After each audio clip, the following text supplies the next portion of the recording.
बारा छ बारा छ दुध पोखरी आउनलाई टाढा छ यो परेको फुला खसेको तिमीलाई मैले नपाउनु रहेछ र यति धेरै माया बसेको हे यो साथीले आती नै गरेर आए मत नौ खोला तरेर बडफरेको फुला खसेको तिमीलाई मैले नपाउनु रहेछ र यति धेरै माया बसेको। धेरै वर्ष अघिदेखि नजिकको तीर्थ हेला भने जस्तै अधुरो रहेको दुध पोखरी यात्रा यसपालिको बन्दाबन्दीले अलि सहज र सम्भव बनाइदियो। दुध पोखरीको पहिलो यात्रा दुध पोखरी गाउँपालिकाकै कर्मचारीहरूसँग गर्ने योजना बन्यो। मसँग थप 5 जना गरी जम्मा 6 जनाको टोलीले यस वर्षको जनै पूर्णिमामा दुध पोखरी पुग्ने योजना बनायौँ। मसँगै दुध पोखरी गाउँपालिकाका योजना अधिकृत विवेक कुमार पण्डित, सूचना प्रविधि अधिकृत विवेक घिमिरे, शिक्षा अधिकृत सुशील नराल, कृषि शाखा प्रमुख गणेश घिमिरे र पशु प्राविधिक दिनेश गुरुङको 6 सदस्यीय यात्रा टोली बन्यो। टोलीका गणेश घिमिरे केही वर्ष अघि गोरखाको बाटो हुँदै र दिनेश गुरुङ भने 1 दशक अघि गौडा जोर्नेकै बाटो हुँदै दुध पोखरी पुगिसक्नु भएको थियो। बाँकी 4 जनाका लागि भने यो यात्रा बिल्कुलै नयाँ र उत्साहपूर्ण थियो। लमजुङको प्रवेशद्वार पाउँदी बजारबाट मर्स्याङ्दी नदी पारी धर्मनाथ धाममा रहेको मेरो कार्यालय सर्वोदय सेवाश्रमबाट 25 किलोमिटर करिब 1 घण्टा मोटरसाइकलमा यात्रा गरे पश्चात म राइनस नगरपालिकाको हर्राबोट, राष्ट्रिय विभूति भक्ति थापाको जन्मथलो मोहरियाकोट, द्रव्य शाहको पुरानो किल्ला राइनसकोट हुँदै प्यार्जुङ भन्ज्याङ कटेर गौडा बजारसम्म पुगे। दुध पोखरी गाउँपालिका वडा नम्बर 6 मा पर्ने गौडा बजारमा पालिकाको गाउँ कार्यपालिकाको कार्यालय समेत छ। सामान्यतः दुध पोखरी यात्रामा आउनेहरू पहिलो दिन गौडा वा त्यहाँबाट 1 घण्टा उत्तरको जोर्नेसम्म आएर बास बस्ने गर्छन्। यसो गर्नाले बिहान सबेरै बाटो छुट्याउन पाइन्छ। युवा र गाउँपालिकाकै कर्मचारी पनि भएकाले हामीलाई यो यात्रा धार्मिक भन्दा पनि पदयात्रा र अवलोकन बढी थियो। दुध पोखरीमा पुगेर स्नान गर्नु मात्र उद्देश्य नबोकी पदयात्राका विशेषता, भौगोलिक अवस्था, गाउँपालिकाले गर्न सक्ने सम्भावनाहरू, पर्यटकका धारणा, भेडीगोठका अवस्था र बाटोमा पर्ने अन्य सम्भावना बोकेका प्राकृतिक, ऐतिहासिक तथा धार्मिक स्थानको अध्ययन गर्नु हाम्रो टोलीको अर्को उद्देश्य थियो। त्यसकारण पनि हतार नगरी यात्रा गर्नुपर्छ भनेर पूर्णिमाको 3 दिन अगावै हामीले हाम्रो यात्रा सुरु गर्यौँ। पहिलो दिन हामीले यात्राका क्रममा आवश्यक पर्ने सामानहरू किनमेल गर्यौँ। पहिलो दिनदेखि नै टेन्ट वा भेडीगोठको बास हुने भएकाले सम्पूर्ण खानेकुराहरू आफैले लैजानुको विकल्प थिएन। बाटोमा आवश्यक पर्ने चामल, चिनी, चियापत्ती, चाउचाउ, बिस्कुट, चकलेट, नुन, तेल, मसला, अदुवा, लसुन जस्ता भान्साका सामानहरू किनमेल गरियो। 6 जनाको टोलीलाई आवश्यक पर्ने भन्दा थोरै बढी सामानहरू किनेका थियौँ ताकि भेडीगोठका गोठालाहरूलाई बास र खाना पकाइदिए बापत केही रासन दिन पुग्योस्। 2 वटा टेन्ट र 6 वटा स्लिपिङ ब्याग र किनेको खाद्यान्न सबैले आफ्नो क्षमता अनुसारले बाँडफाँड गर्यौँ। यसरी अत्यावश्यक सामग्री र आफ्नो लुगाफाटा गर्दा औसतमा 1 जनाको झोला 12 देखि 15 किलोसम्म भएको थियो। पहिलो दिन हामीलाई गाउँपालिकाको कार्यालयदेखि जोर्नेसम्मको मोटर बाटोमा दुध पोखरी गाउँपालिकाकी अध्यक्ष छुपीमाया गुरुङले आफ्नो जिपमा पुर्याइदिनु भयो। जोर्नेमा दिउँसोको 1 बजे गाउँपालिका अध्यक्षको विदाई पश्चात हाम्रो टोली पैदल यात्रा सुरु गर्दै उकालो लाग्यो।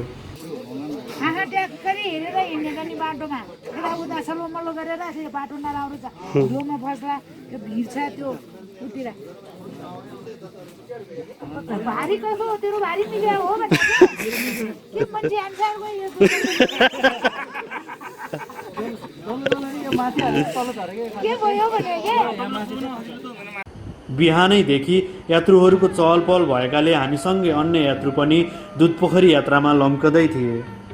यात्रा सुरु गरेको केही बेरमै उकालो बाटो सुरु भयो र पानी पनि पर्न थाल्यो। पदमार्गका लागि बाटो फराकिलो बनाउने काम अपुरो रहेकाले 3 घन्टा जस्तो हिलो बाटो र 4 घन्टा जस्तो उकालो गरी पहिलो दिन करिब 7 घन्टा हिँडेर लिपे लेक बास बस्न पुग्यौँ। पहिलो दिनको यात्राका क्रममा बाटोमा दुधपोखरी र दोर्जी गाउँपालिकाको साझा पर्ने इलाम पोखरी पर्दछ, जहाँ चैत पूर्णिमामा ठुलो मेला लाग्ने गर्दथ्यो। इलाम पोखरीको छेउमा यालुङ माईको मन्दिर पनि पर्दछ, जसलाई 7 कन्या इलाम देवीको मन्दिर पनि भनिन्छ। यस मन्दिरमा निसन्तानहरूले सन्तान प्राप्तिका लागि भाकल गरेमा फल पाउने विश्वास गरिन्छ। ससाना खोल्सा खाल्सी, उदेक लाग्दो उकाली, घना जङ्गल, विभिन्न प्रजातिको फुल र केही भेडीगोठ कटेर बेलुकी करिब 7 बजेतिर हामी लिपे लेक पुगेका थियौँ। बिहान निस्किन बेर भएकाले हामीभन्दा धेरै छिटो पुगेका यात्रुहरूले भेडीगोठ ओगटिसकेका थिए। 2वटा भेडीगोठ भएको लिपे लेकमा दुवै गोठमा तीर्थालु भरिभराउ थिए। तिरपाल बोक्नेहरू अलि समथर ठाउँ खोजेर बास बस्ने जोहो गर्दै थिए। बासको ठेगान नभएकाले हामीले पनि आफ्नै टेन्ट टाङ्ने निर्णय गर्यौँ। भिरमा रहेको लिपे लेकमा मुस्किलले भने जस्तो समथर ठाउँ भेटियो। साँझ छिप्पिसकेकोले टेन्टलाई कुलेसो काटेर पानी कटाउने बनाउन पनि भ्याइएन। मुसलधारे साउने झरीले हामी सबै रुझिसकेका थियौँ। भेडीगोठमा बास नपाए पनि आफूले ल्याएको चामल बोकेर हाम्रो लागि भात र गुन्द्रुक उमालिदिन गोठालाहरूलाई अनुरोध गर्यौँ। खाना खाने क्रममा भेडीगोठमै बसेका अन्य पर्यटकसँग गीत गाउँदै एकछिन थकाइ मारियो र सुत्नका लागि टेन्टतर्फ लागियो।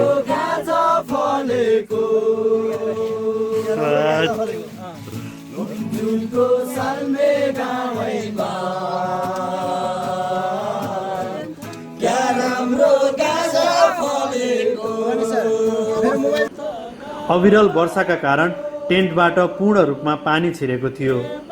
अन्य कुनै विकल्प नभएपछि चिसो टेन्टमा चिसै स्लिपिङ ब्याग च्यापेर केही बेर निदाएर केही बेर छटपटिएर जसो तसो रात कट्यो। 7 घन्टाको थकाइका कारण एकैछिन भने पनि रुच्दै टेन्टभित्र निदाइयो र भोलिको दिनको प्रतीक्षा गरियो। पहिलो दिनको झरीले नमजाले रुजाएपछि दोस्रो दिन अलिक सतर्क रहेर बेलैमा बास बस्ने योजना बनायौँ। झरी बिहानैसम्म परेको थियो। झोलाका केही सामान भेडीगोठालेलाई छाडेर करिब 6 बजे हाम्रो टोलीले दोस्रो दिनको यात्रा सुरु गर्यो। 2062 साल असोजमा म्याग्दी हमला गर्नुअघि तत्कालीन माओवादीले यसै लिपे लेकमा प्रशिक्षण गरेको थियो। जति बेला पहिलो पङ्क्तिका माओवादी नेताहरू सबै लिपे लेकमा उपस्थित थिए भन्ने स्थानीयहरू बताउँछन्। सुरुवातदेखिकै उकालो बाटो, भिजेको झोला र अविरल वर्षालाई चुनौती दिँदै लौरोको सहारामा दोस्रो दिन हिँडियो। बाटोमा पानी पिउने कुनै जलस्रोत भेटिएन।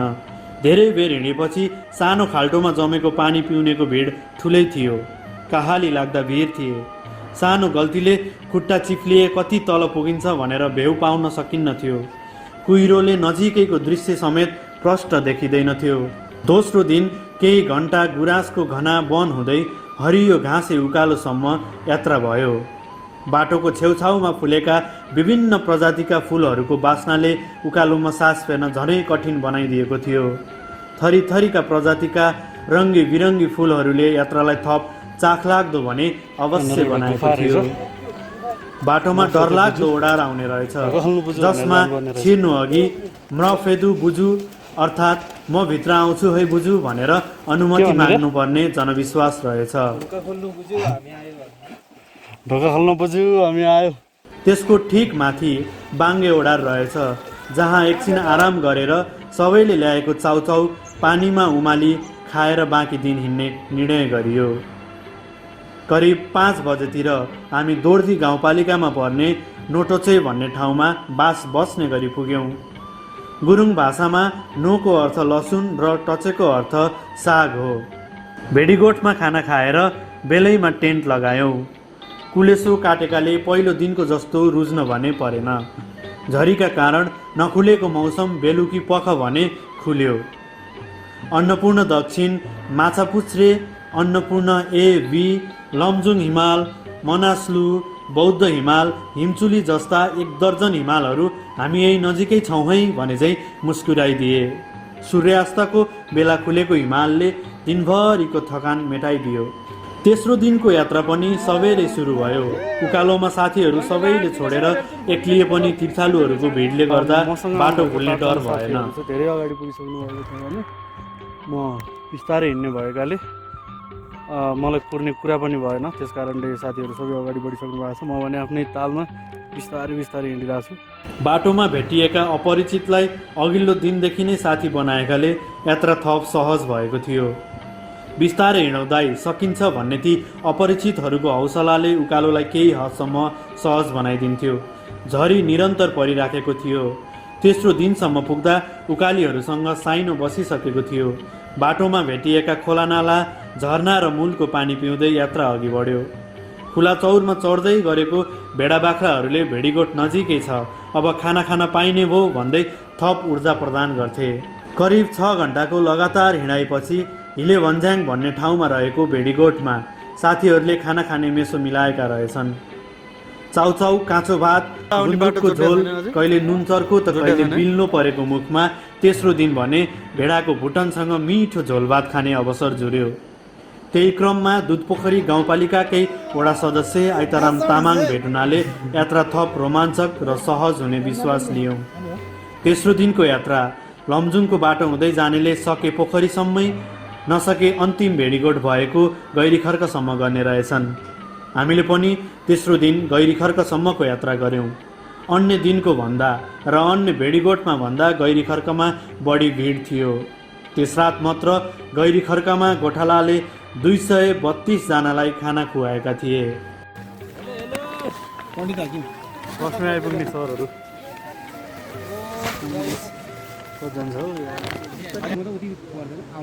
साउन्ड पर्यो हुन्छ। मेरो मन हुँदैछ म अन्ध, हुँदैछ म अन्ध, गैरी खर्क मेरो काशी स्वर्गीय आनन्द, वनपाखामा रुँदै झरे कहिले सुख पाउने होला यो गोठाले जीवनमा, सधैँ पीडा पर्छ यो मनमा। दहर झर्यो चिडीको चौकाले, चिडीको चौकाले भेटो भेटो भयो भेटो बेला र मौकाले, जाउँ सैली गौडा बजार, छुट्ने बेलैमा आँसु नजार, छुट्ने बेलैमा आँसु नजार। यात्राको चौथो दिन अर्थात् जनै पूर्णिमाको दिन दुधपोखरी यात्रामा जति पनि आएका छन् सबै यही दिनका लागि आएका हुन्। बिहानै 3 बजे नै गैरीखर्कको टेन्टमा झोला छाडेर लौरी र मान्छे मात्र भई हाम्रो टोली चौथो दिनको यात्रामा निस्कियो। अघिल्लो दिन बेलुकी पख गैरीखर्कको माथिपट्टि देखिएको चट्टान उक्लन नपरोस् भन्ने मनमने कामना गरे पनि काम लागेन। त्यही चट्टान अर्थात् हिउँ बिनाको हिमाल चढ्नै पर्ने रहेछ। अँध्यारोमा बाटो नदेखेर थप 1 घन्टा त्यही रुमलिनुको पीडाले दिनको दुःखद सुरुवात गरिदिएको थियो।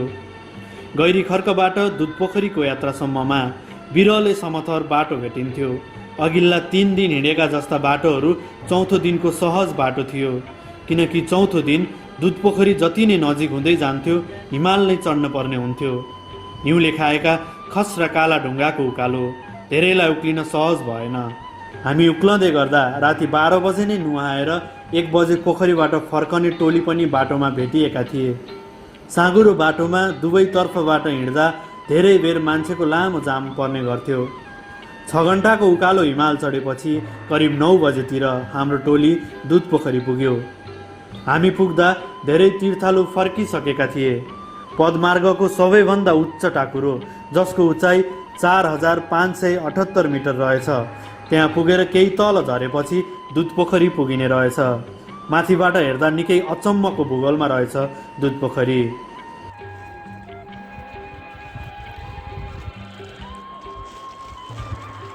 जय शम्भो!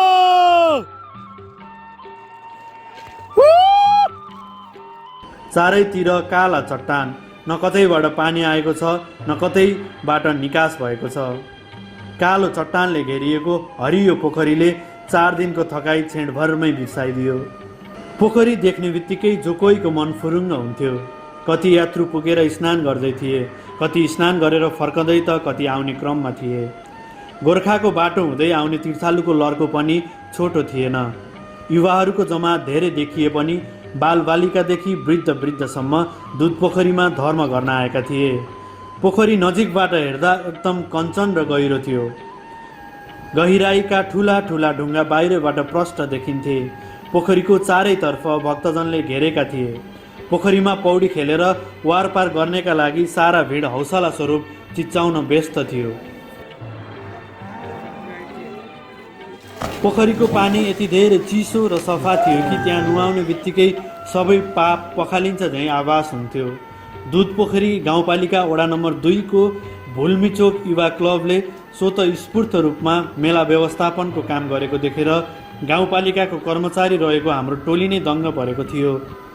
पोखरीको वरिपरि माने जोड्ने, स्नान गरी काटिएका तीर्थालुलाई निशुल्क तातो कफी प्रदान गर्ने, बाटोमा सूचक चिन्ह कोर्ने, पोखरीको परिसरमा सरसफाई गर्ने, बेलुका बास बस्ने गरी आएका तीर्थालुलाई खाना र बासको निशुल्क व्यवस्था गर्ने काम भुल्मीचोक युवा क्लबले गरेको थियो। मान्छे मात्र हिँड्न समेत असिलो त्यो बाटोमा खाना पकाउने ठुला ठुला भाँडाकुँडा, ग्यास सिलिन्डर, चुलो र अन्य सामान बोकेर ल्याउने क्लब परिवारलाई सबै तीर्थालुले आशीर्वाद दिएको पाइयो। दुधपोखरीमा पूजा अर्चना गरी हामीले चौथो रात हिले भन्ज्याङको भेडीगोठमा बितायौँ।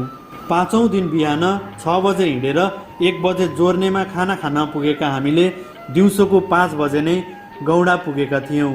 फर्कदा अलि कसिएर हिँड्ने हो भने 2 दिनमा सहजै घर फर्किने रहेछ। नमस्कार, म अमृत गुरुङ, घर मेरो पोल्ट्री टोल, अहिले दुधपोखरी 5। म योभन्दा करिब 24 वर्ष पहिला आएको थिएँ। यसरी नै भयो भने त हाम्रो ठाउँ पनि राम्रै हुने रहेछ। पोखरी चाहिँ बराबर पाएँ मैले। उस्तै छ। 24 वर्ष पहिला नि यतिकै थियो, अहिले पनि सुन्दरता बिग्रेको छैन। एकदम बढी नै छ। 800 देखि 1000 मिटर उचाइबाट सुरु हुने दुधपोखरी यात्रा अधिकतम 4578 मिटर उचाइसम्म पुग्दा बाटोमा थुप्रै विविधता देख्न पाइने नै भयो। पहाड हुँदै हिमालसम्म यात्रामा सयौं खोल्छाखोल्सी, झरना, पोखरी, वन आदि पर्दछन्। चिलाउने, कटुस, लालीगुराँस हुँदै फैलिएको वन माथि भने घाँसे मैदानमा सीमित थियो। धेरै प्रजातिका फुलहरूले पदयात्रा सुन्दर बनाएको थियो।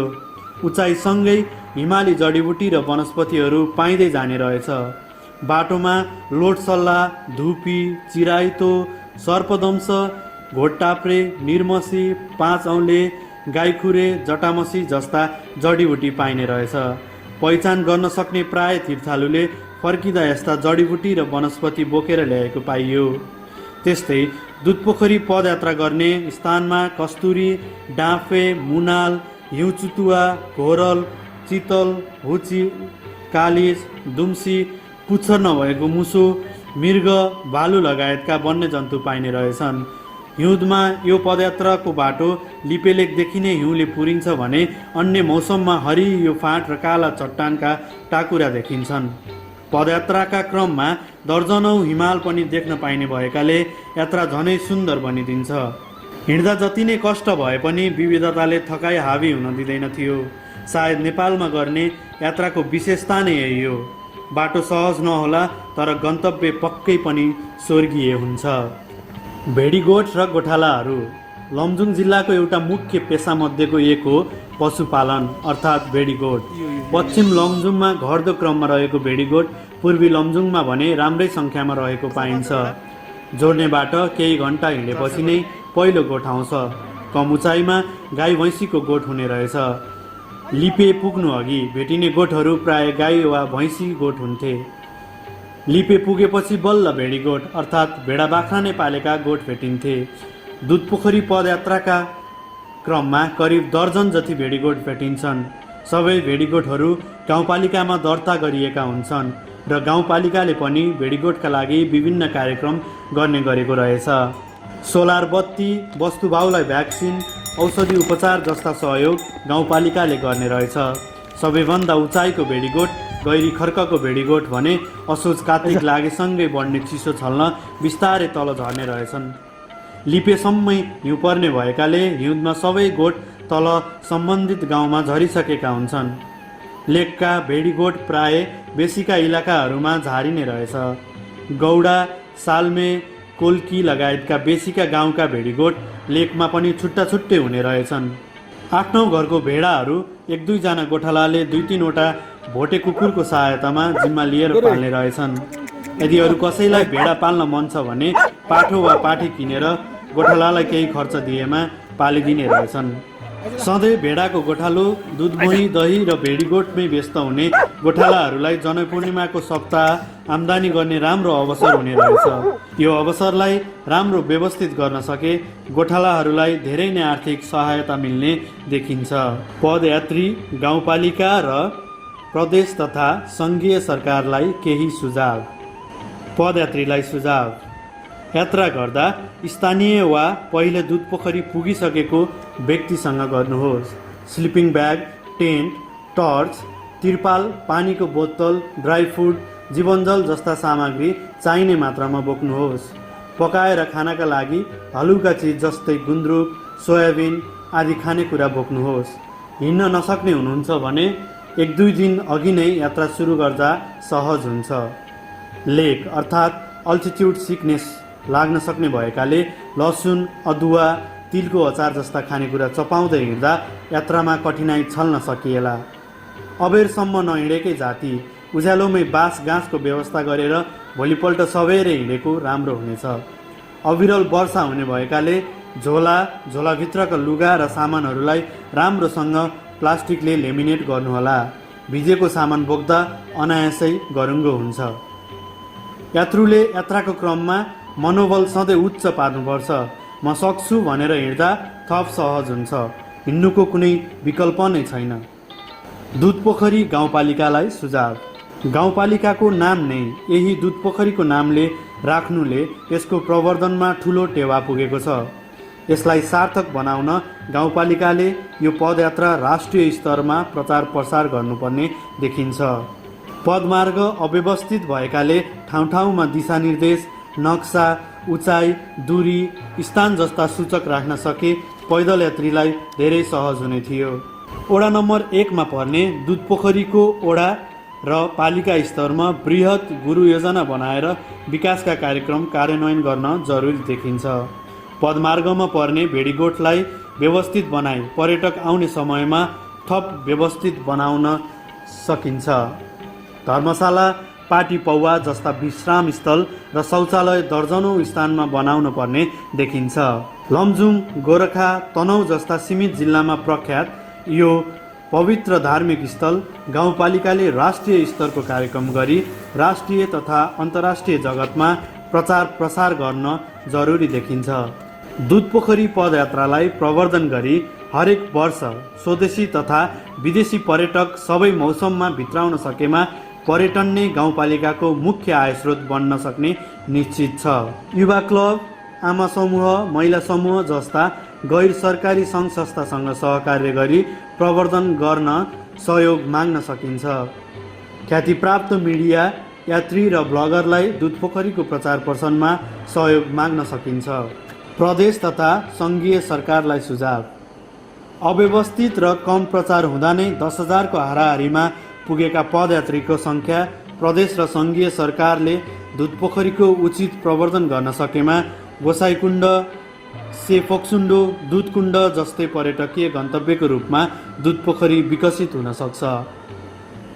पहिलो केही वर्ष केन्द्रीय र प्रादेशिक सहयोगमा प्रचार प्रसार र प्रवर्धन गर्दै पदमार्गमा आवश्यक भौतिक संरचना विकास गर्नुपर्ने देखिन्छ। नेपाल पर्यटन बोर्ड, प्रदेश सरकार र सङ्घीय सरकारले दुधपोखरी पदमार्गलाई मनासलु पदमार्गको प्रवेशद्वारको रूपमा जोडेर सहकार गर्न सक्ने देखिन्छ।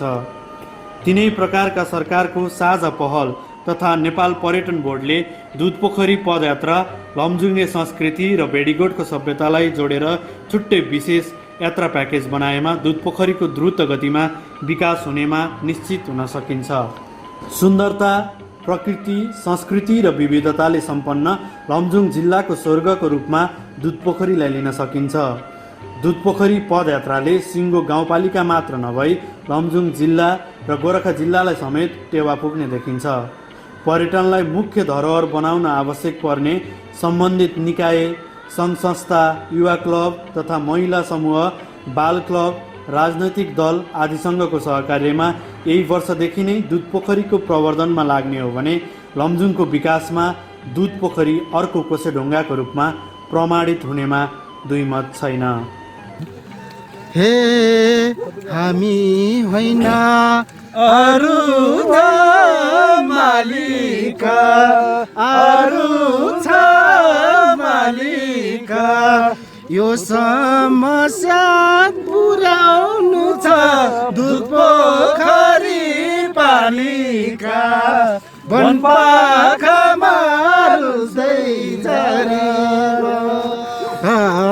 कहिले सुख पाउने होला यो गोठाले जीवनमा, सधैँ पीडा पर्छ यो मनमा।